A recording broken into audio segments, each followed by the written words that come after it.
Welcome to our deep dive into why Texas might just be the worst state to live in. Now, I know what you're thinking. Texas, the land of BBQ, cowboy boots, and wide open spaces. And yes, it has all of those things, but it also has a whole host of other things that might make you think twice about packing your bags and heading to the Lone Star State. From extreme weather to controversial legislation, we're covering it all. We're talking scorching summers, an unreliable energy grid, and enough natural disasters to make you think about building a personal ark. So buckle up, because we're about to take a wild ride through the heart of Texas. First up, let's talk about the weather, specifically the kind of heat that makes you feel like you're living inside a baked potato.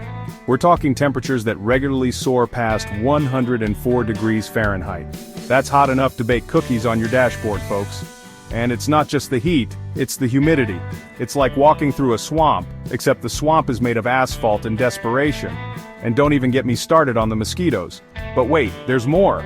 Because Texas also loves to spice things up with severe weather. Tornadoes, hailstorms, hurricanes, you name it, Texas has got it.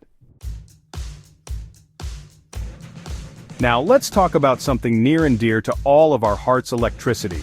More specifically, Texas's unique and utterly baffling approach to energy independence.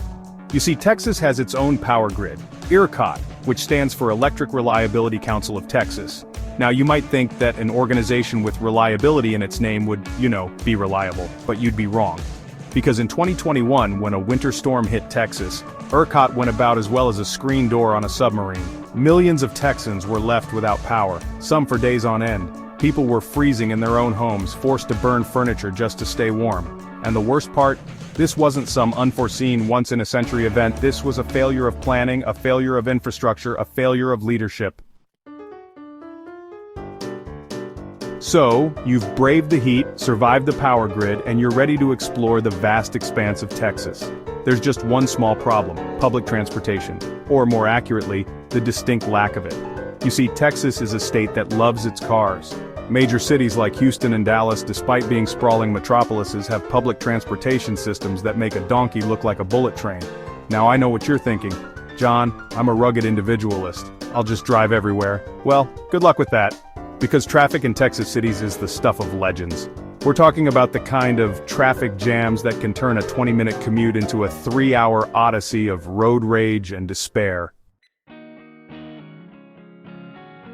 Now let's talk about something a little less tangible than the weather or the power grid, but just as important: inequality.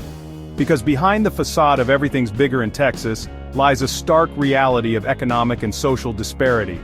Texas has one of the highest poverty rates in the country, with certain regions struggling with limited access to education, healthcare, and economic opportunity. And while the state boasts a booming tech industry and thriving urban centers, these benefits are not shared equally. So, while some Texans enjoy the fruits of the state's economic success, others are left behind, struggling to make ends meet. Don't mess with Texas, unless it's about education. Alright, let's talk about education in Texas. Now you might think that a state as large and prosperous as Texas would have a top-notch education system, and you'd be wrong, because when it comes to education, Texas consistently ranks below the national average. Now there are pockets of excellence, of course, but overall, the state faces significant challenges, from funding disparities between school districts to a shortage of qualified teachers. And let's not forget the ongoing debate about what should and shouldn't be taught in schools. So, if you're planning on raising a family in Texas, you might want to start saving for private school now. Now, let's talk about something everyone loves: insurance. Specifically, the sky-high cost of home and auto insurance in Texas. You see, living in a state that's basically a giant weather-themed amusement park comes at a price. And that price is your insurance premiums. Between the hurricanes, tornadoes, hailstorms, and floods, insurance companies in Texas are like, look, we're just trying to cover our losses here. And by cover their losses, I mean charge you an arm and a leg for the privilege of living in a disaster-prone state.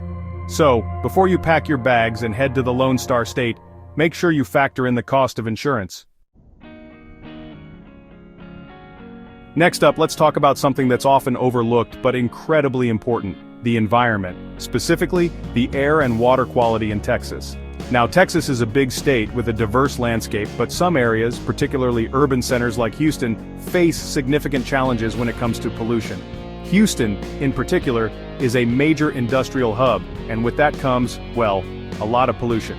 We're talking about air pollution that can make your eyes water and your throat scratchy, and water pollution that might make you think twice about taking a dip in the Gulf. So, if you're someone who cares about breathing clean air and drinking clean water, you might want to do your research before moving to Texas. Now, let's talk about something that's sure to be a crowd-pleaser: politics. Specifically, the kind of legislation that makes Texas a hotbed of controversy. From abortion restrictions to permissive gun laws to limited environmental regulations, Texas has a knack for passing laws that make national headlines. Now, I'm not here to tell you what to think about these issues, but I'm here to say that if you're someone who values personal freedom, social justice, and environmental protection, you might find yourself at odds with some of the laws in Texas. Alright, let's address the elephant in the room: crime.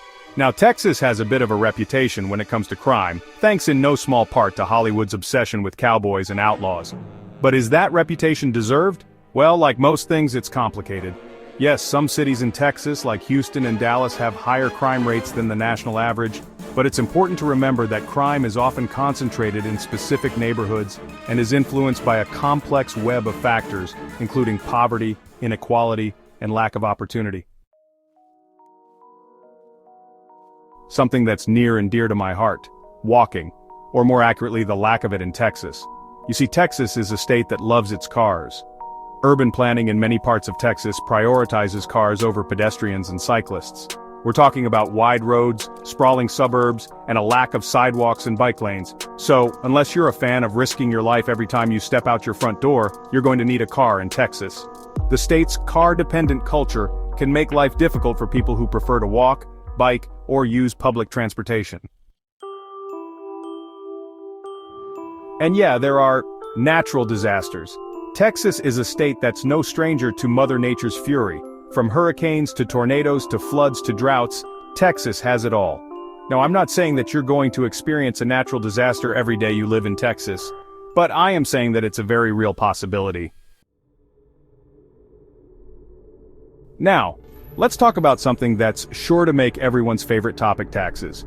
Texas is one of a handful of states that doesn't have a state income tax. And while that might sound appealing at first, it's important to remember that there's no such thing as a free lunch.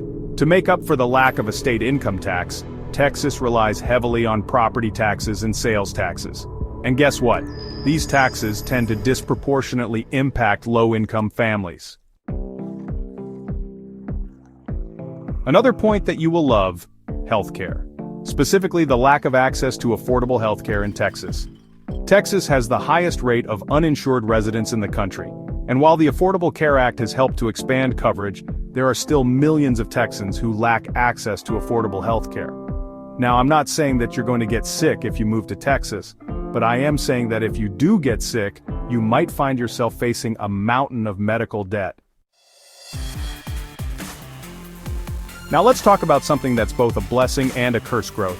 Texas is one of the fastest growing states in the country, and while that growth has brought about many positive changes, it's also led to a number of challenges, including traffic congestion, rising housing costs, and a strain on local resources. Now, I'm not saying that growth is inherently bad, but I am saying that uncontrolled growth can have negative consequences.